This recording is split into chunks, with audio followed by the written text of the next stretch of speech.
Burası paranın en değerli olduğu Türk devleti olduğu gibi aynı zamanda Ekslav yani sınır ötesi toprağa sahip olan tek Türk devletidir.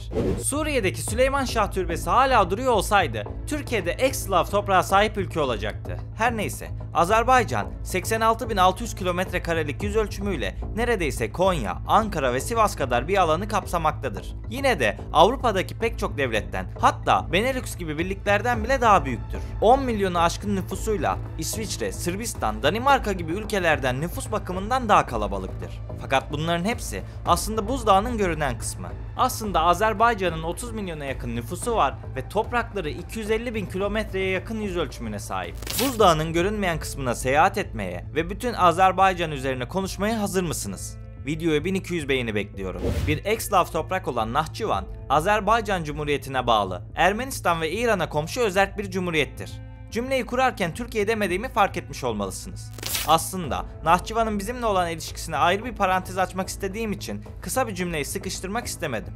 Zira Nahçıvan'ın Türkiye ile sınır komşusu olması, kimilerine göre Atatürk'ün kıvrak zekasının bir eseridir. Mustafa Kemal'in stratejik zekası sayesinde bugün Türkiye ile Nahçıvan arasında 13 kilometrelik bir kara sınırı var ve bu sınır Türkiye'yi Türk devletlerine bağlayan bir köprü görevi görmektedir.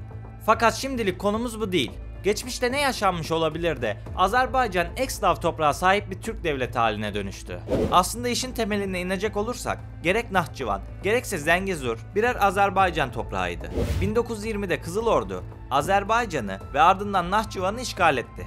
Bu işgallerin sonucunda her iki bölgede Sovyetler Birliği'nin bir parçası haline geldi. Nahçıvan bu dönemde Azerbaycan Sovyet Sosyalist Cumhuriyeti'ne bağlı bir özerk bölge olarak belirlendi. Nahçıvan ve Azerbaycan arasındaki coğrafi bağlantı zaman içerisinde bir dizi politik ve diplomatik anlaşmalar sonucunda kesildi. Olayları Türkler açısından biraz daha detaylı bakacak olursak, Azerbaycan'ın Nahçıvan'la birleşmesi bölgede Ermenistan'ın hiçbir jeopolitik önemi kalmayacağı anlamına geliyordu. Ayrıca Türkiye, Azerbaycan'la doğrudan komşu olacağı için bu sayede Orta Asya'daki Türk devletlerine hem kara hem de deniz yoluyla rahatlıkla ulaşabilecekti. Atatürk, bölgedeki Türk varlığının farkındalığı sayesinde Nahçıvan'a özel bir ilgi gösterse de meydana gelebilecek olası büyük Türk gücü, başta Amerika olmak üzere birçok dünya liderinin işine gelmiyordu. İlginçtir ki 1921 öncesinde Nahçıvan Ermenistan'a bağlıydı. Fakat Kazım Karabekir Doğu cephesinde Ermenistan'ı yenince Nahçıvan Türklerin egemenliğine girdi. Sonrasında Türkiye, Ermenistan, Azerbaycan ve Gürcistan arasında imzalanan Kars Anlaşması ile Nahçıvan Azerbaycan'a bağlandı. Aynı şekilde Türkiye ile Sovyetler Birliği arasında imzalanan Moskova Anlaşması ile Nahçıvan'ın özerk bir yapıya sahip olması ve başka bir devlete terk edilmemesi şartıyla Azerbaycan'ın himayesine bırakıldı. Öte yandan bazı iddialara göre Atatürk kendi cebinden para harcayarak İran'dan toprak satın almış ve Türkiye ile Nahçıvan'ı kara komşusu yapmıştır. Bu iddialar için resmi bir evrak ya da belge bulamamış olsam da Atatürk'ün siyasi yönelimleri gerçekten de önemli kazanımlar elde edilmesini sağlamış gibi duruyor. Moskova Antlaşması öncesinde müzakereler için Rusya'ya giden Yusuf Kemal Bey, Paşa ile görüşmüş ve Paşam, Ruslar Nahçıvan üzerinde ısrar ederse ne yapalım diye sormuştur. Atatürk ise Nahçıvan Türk kapısıdır. Bu hususu nazar-ı itibarı alarak elinizden geleni yapınız cevabını vermiştir. Baktığınızda Nahçıvan'ın Azerbaycan topraklarıyla bağlantı kuramaması bir başarısızlık gibi dursa da öte yandan bu toprakların Ermenilerin eline geçebileceği ve Türkiye'nin tamamen Türk dünyası ile iletişiminin kesilebileceği gibi ihtimaller de söz konusu. Bu yüzden her zaman dönemi iyi analiz ederek anlamaktan yanayım ve bu yüzden de yorumları size bırakıyorum. Dilerseniz perspektiflerimizi bugüne alalım ve olayları anlamaya çalışalım. Nahçıvan koridorunun Türkiye için çok önemli olduğunu söylemiştim. Ama aynı şekilde İran ve Ermenistan için de çok önemli. Hatta öyle ki İran, Karabağ meselesinde Ermenilerden yana taraf oldu. Peki İran bunu neden yapıyor? Cevabı çok basit. Daha önce Güney Azerbaycan'ı duymuş muydunuz? Nüfusları 30 milyona dayanan Güney Azerbaycan, Horasan ve Kaşkay Türkleri İran'da yaşıyor. Türk nüfusunun en baskın olduğu yerse Güney Azerbaycan. Hatta konusu gelmişken ilginç bir bilgi paylaşayım. Azerbaycan Cumhuriyeti'nin nüfusu sadece 10 milyonken İran'da yaşayan Azerbaycan Türkleri Azerbaycan nüfusunun neredeyse 2 katını oluşturmaktadır. İşte tam da bu yüzden Azerbaycanlılar İran'ın kuzeybatısını Güney Azerbaycan olarak adlandırmaktadır. Bu aslında çok önemli bir konu. Zira Güney Azerbaycan toprakları resmi olarak Azerbaycan Cumhuriyeti'ne bağlı olsaydı Nahçıvan'ı da kendi topraklarına katarak bölgede Türkiye'den sonraki en büyük Türk devletini oluşturacaklardı. Pekala, nüfusu hem kendi ülkesindeki halktan hem de dünya üzerindeki birçok devletten daha fazla olan bu halk nasıl oldu da başka bir ülkenin egemenliği altında kaldı? 1941'li yıllarda İran, Birleşik Krallık ve Sovyetler Birliği tarafından işgal edildi. O dönem iktidarda olan İran Şahı Rıza Pehlevi koltuğundan indirildi. 1946 yılında işgal devam ediyor ve İran'ın çeşitli kesimleri İngilizler tarafından kontrol ediliyordu.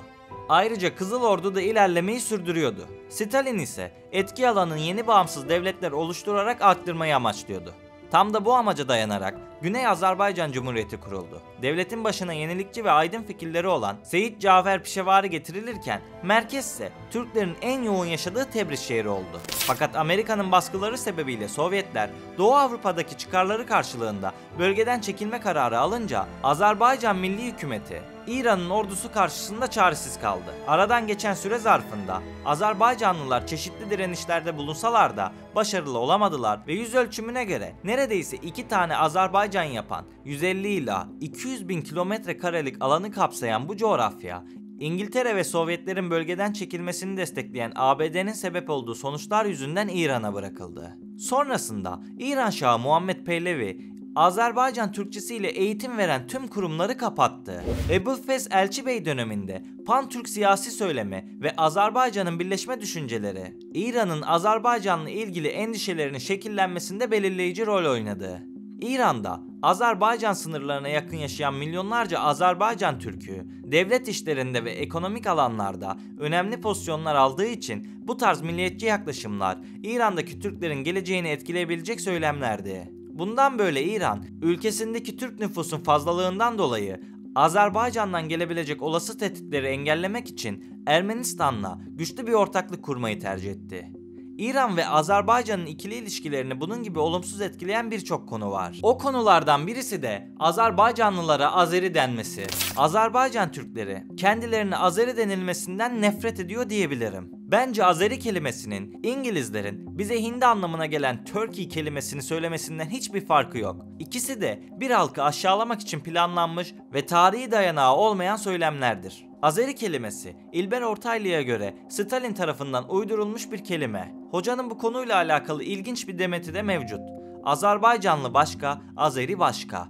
Türkler arasında Azeri diye bir millet yoktur. Bunu Stalin hıyarı çıkardı. Stalin cahil bir Gürcüdür, milliyetlerden anlamaz, felaket bir heriftir. Stalin cahil bir hıyar mı bilemem ama Azerbaycan Türklerini eziyet eden bir şahsiyet. Stalin döneminde Azerbaycan Türkleri çeşitli şekilde ayrımcılığa ve göçlere maruz bırakıldı. Bu baskılar sosyoekonomik, politik ve kültürel yaşamlarını derinden etkiledi. Özellikle Azerbaycan Türklerinin milli kimliklerini ve kültürel ifadelerini sınırlayan bir dizi politika uygulandı. Örneğin Stalin döneminde Azerbaycan Türkçesinde alfabe değişiklikleri gerçekleştirildi. İlk olarak Latin alfabesine geçiş yaptılar ancak Stalin'in emriyle 1939'da Kiril alfabesine geçildi. Bu, halkın eğitimini ve kültürel ifadesini etkileyen önemli bir baskı aracıydı.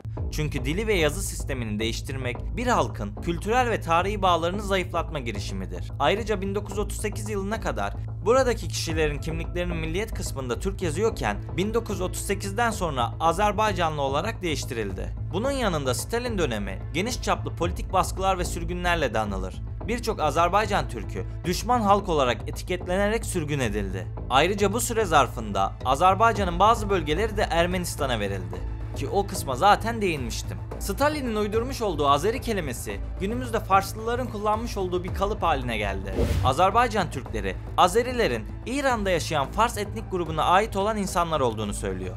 Birçok dil bilimci ve tarihçi Azeri kelimesinin kökeninin Farsça olduğunu kabul ediyor. Ayrıca İran, Azerbaycanlıların kökünün Fars olduğunu ve orada yaşayan insanların zorla Türkleştiğine inanıyor. Basitçe Ruslar Azerbaycan'a büyük zararlar vermiş ve Zengezur Ermenistan'a, Güney Azerbaycan'ı ise İran'a bırakarak bütün Azerbaycan'ın yeniden birleşmesini imkansız hale getirmiş. Azerbaycan halkının bütün Azerbaycan hayali elbette devam ediyor. Ne yazık ki Rusya günümüzde hala bu bölgede işleri karıştırıyor. Fakat buna rağmen Azerbaycan'ın yakın dönemde önemli kazanımlar elde edeceğini düşünüyorum. Ancak Dağlık Karabağ sorununun yıllara uzanan bir sorun olduğunu da unutmamak gerekir. Elbette o zamandan bu zamana çok şey değişti. Azerbaycan gerek ekonomi gerekse askeri alanda oldukça güçlendi ve halihazırda dünyanın en güçlü 15. para birimine sahip. Konuyu toplamak gerekirse Azerbaycan deyince aklımıza gelen ilk şey Azeri kelimesi. Oysa Azeri kelimesi de bildiğimiz Azerbaycan tarihi de hatalı. Azerbaycan 1991 yılında Sovyetlerden bağımsızlığını ilan etmiş, Kafkaslar'da bulunan bir ülke değil. Tarihi ve coğrafyası göründüğünden daha büyük. Nüfusunun %70'i başka bir ülkede, yani İran'da yaşıyor. Gerek Nahçıvan'ın, gerekse Güney Azerbaycan'ın kendi tarihleri söz konusu ve aynı zamanda her iki coğrafyada Türk coğrafyası için çok ama çok önemli. Bir gün bütün Azerbaycan kurulur mu? Buna net bir şey diyemem ama böyle bir şey mümkün olursa bölgedeki güç dengelerinin değişeceğinden yana hiç şüphem yok. Peki sen bu konu hakkında ne düşünüyorsun? Yorumlarda fikirlerini belirtmeyi unutma. Sizlerden küçük bir ricam var arkadaşlar. Biliyorsunuz ki 100.000 abone olma hedefim var ve videolarımı izleyen kitlenin %80'i ne yazık ki kanalıma abone olmayı tercih etmiyor. Bu kadar emek verilmiş videoları sizin desteklerinizle yapabilirim. Eğer bana gerçekten destek olmak istiyorsan abone olmayı ve bildirimleri açmayı unutma. Beni buraya kadar dinlediğin için teşekkür ederim. Bir sonraki videoda görüşmek üzere. Kendinize iyi bakın.